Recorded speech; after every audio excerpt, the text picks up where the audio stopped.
ခေါင်း53ပုံစံမတွေ့အတွက်ရည်ရွယ်တာလဲဆိုတော့53ပုံစံမဟုတ် same တင်ပေးမဲ့ပုံစံမတွေ့အတွက်ရည်ရွယ်တာလဲဆိုတော့53ရေးဖို့အတွက်အရင်ခက်နေတယ်53ဘလို့တင်နားမလဲဆိုတဲ့လူတွေအတွက်ရည်ရွယ်တာပါပြီးတဲ့နောက်မှာနောက်တစ်ခုကတော့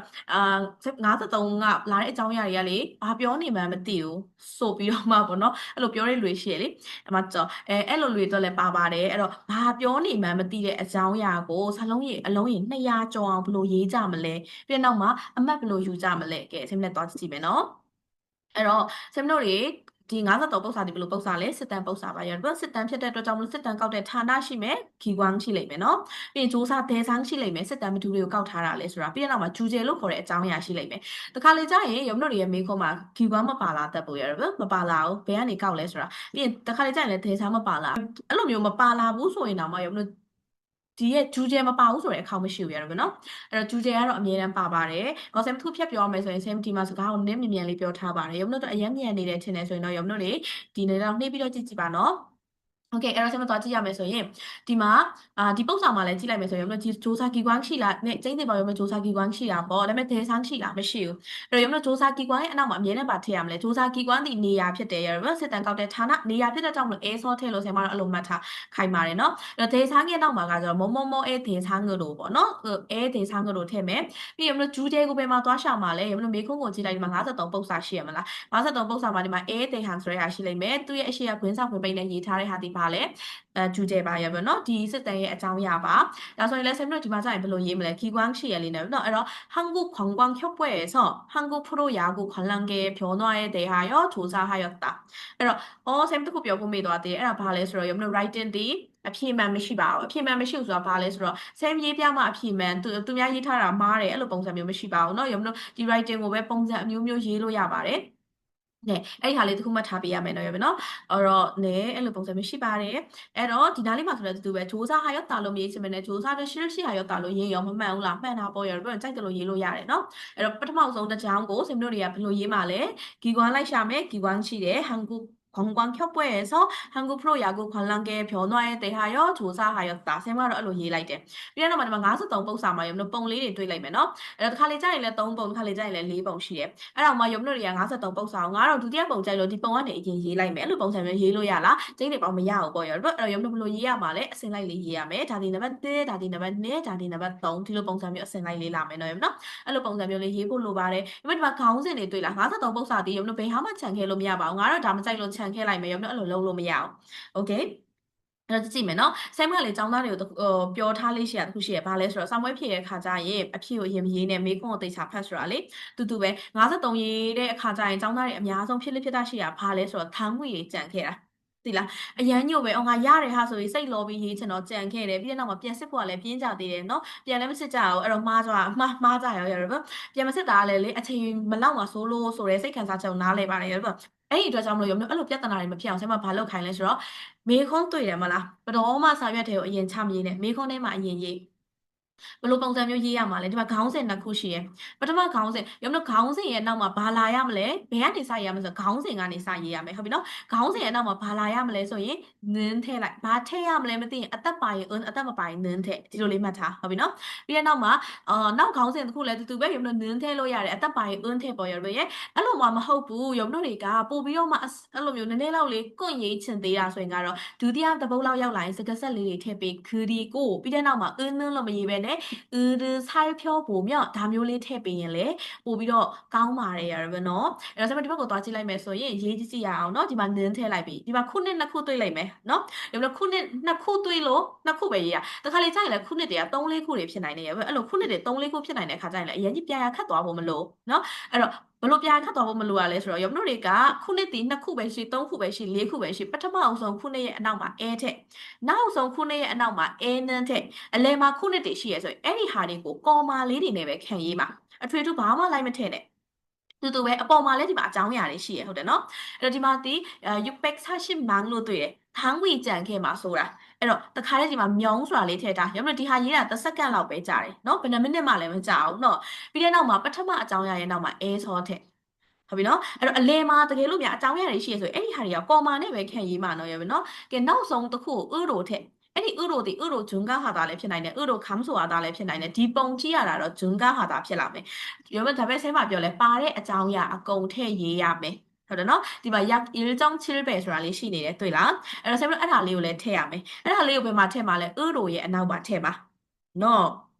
ဘာလဲဆိုတော့ပြီးတဲ့နောက်မှာဆိုတော့ရုပ်လို့တိုးသွားတာကဘယ်လိုပုံစံမျိုးတိုးသွားလဲခဏလေးနော်ပုံကိုလည်းနည်းနည်းလေးကြီးအောင်လုပ်ထားတာရှိရဲ့အနောက်နာလေးကိုသွားကြည့်လိုက်မယ်နော်မေ့နေရဒီပုံစံကိုမသွေးနဲ့တော့ရမယ်နော်ဒီပုံစံအတိုင်းရေးလဲမှန်တယ်အခုကတော့ဒီပုံစံအတိုင်းရေးမှာမဟုတ်ဘူးနော်ဒီတစ်ခေါက်အခုရေးမှာကျလွယ်တဲ့ပုံစံအတိုင်းရေးမှာမကြော့အဲ့တော့အဲ့ဒါကိုအရင်ကြီးမသွေးလဲရတယ်ဒီလိုမျိုးရေးမှာပဲအမှတ်ရမှာဆယ်ခုလိုပြောပြလို့အခုလိုပြောပြတဲ့အတိုင်းရေးတော့အမှတ်အရင်နဲမှာအဲ့လိုပုံစံမျိုးလည်းမရှိဘူးရတော့အဲ့ဒီဘက်ကိုသွားကြည့်လိုက်မယ်နော်အခုဒီနားမှာပြောထားတဲ့အဲထည့်ထားတဲ့အဲနင်းထည့်ထားတယ်လို့ပြောတယ်နော်ဒီမှာဒီမြောင်းအဲဆော့ပြီးတဲ့နောက်မှာမြောင်း으로 뒤로 린에 똥타래. 약 1.7배.ဘာဖြစ်သွားတာလဲ여러분 중과하다. 다음에 샘가 레콘친데라.အဲ့တော့ရမလို့ကြည့်လိုက်ပါ2020 2022 2024ကနေတိုးသွားတာလဲများတယ်များရင်ဘာထည့်လို့ရလဲ 크게 중과하다 ထည့်လို့ရတယ် 대폭 중과하다 ထည့်လို့ရတယ်သိမယ်နော်ခဏလေးနော်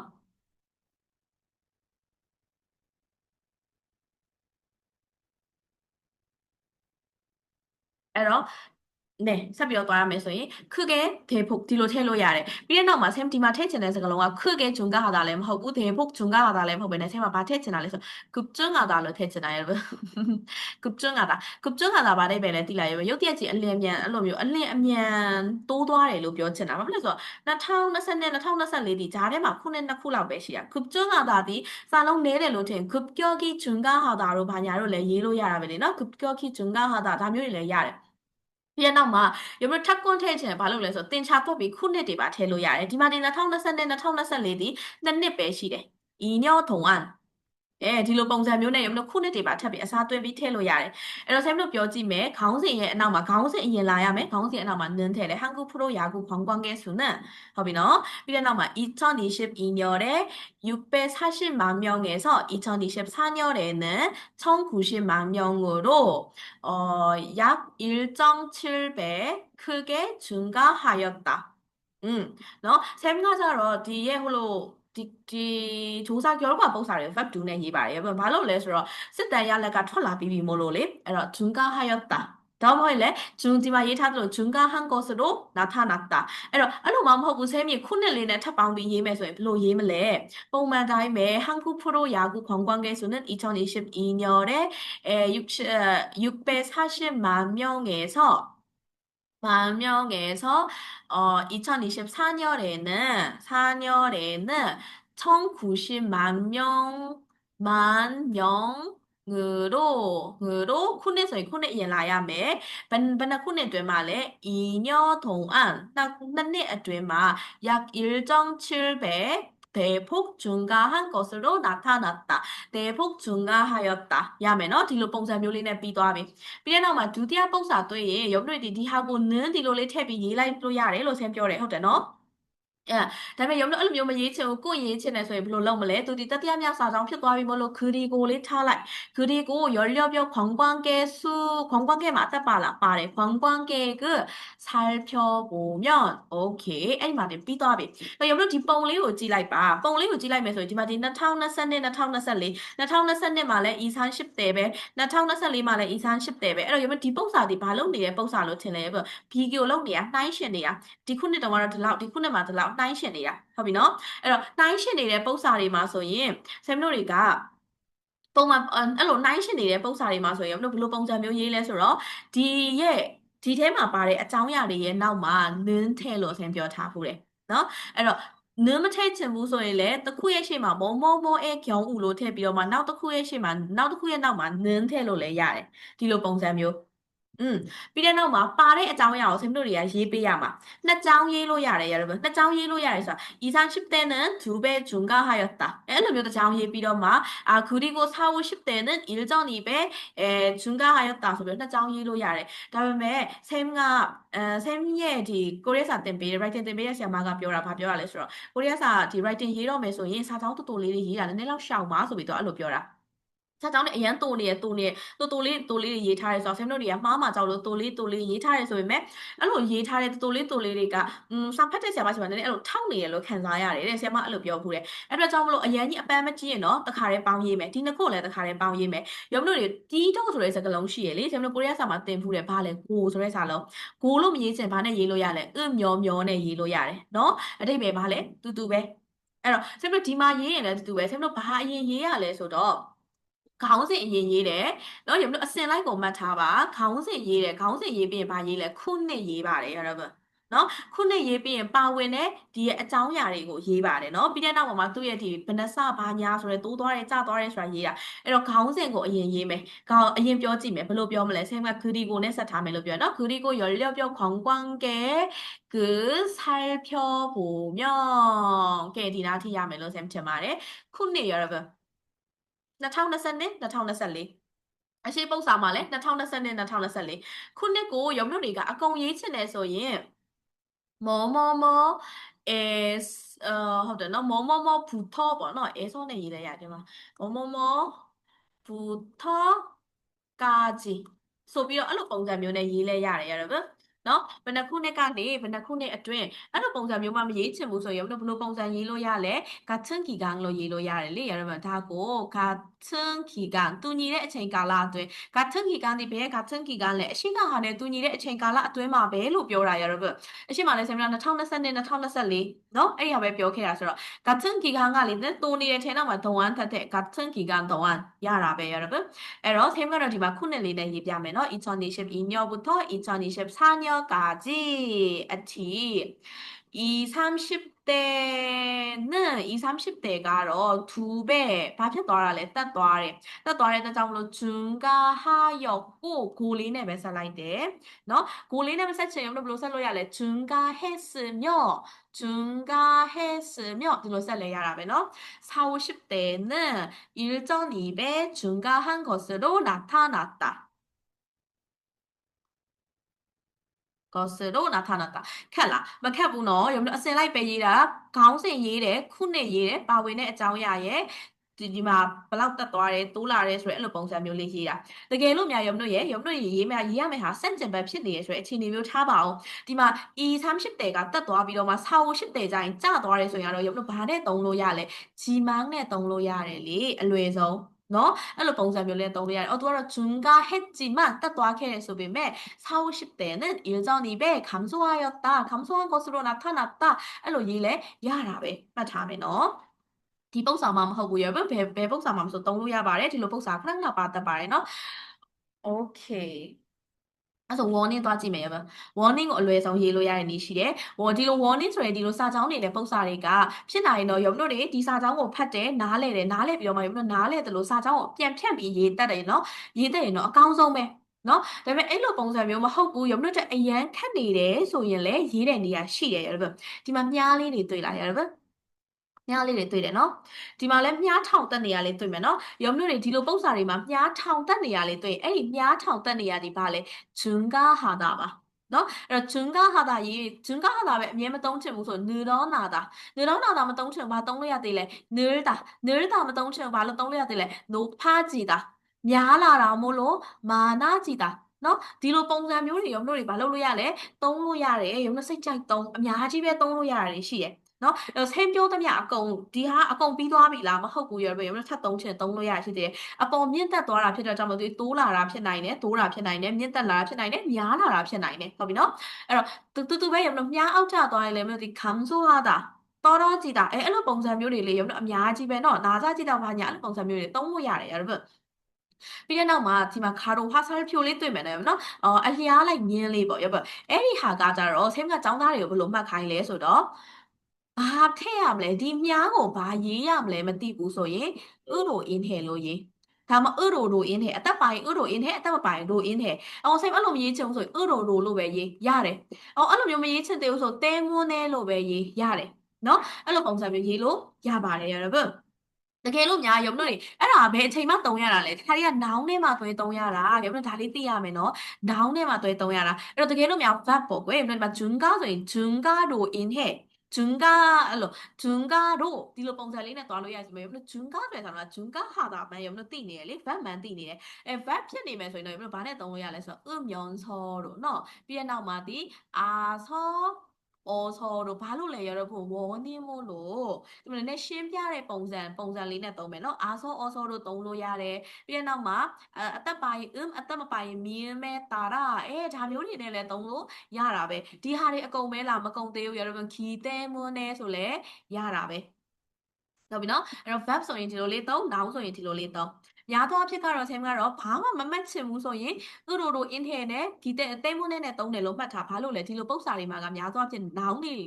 နဲ့စုံတာများတယ်ဟုတ်ပြီနော်ပြီးတဲ့နောက်မှာအဆုံးသက်မှာရုံတော့ဘာနဲ့စုံရမလဲမသိရင် dwe တာနဲ့စုံဒီလောက်ထိလွယ်တဲ့ဟာမရှိတော့ဘူးရတော့နော်ဘာနဲ့စုံရမလဲမသိရင်ဘာနဲ့စုံမလဲ dwe တာပါရတော့โอเค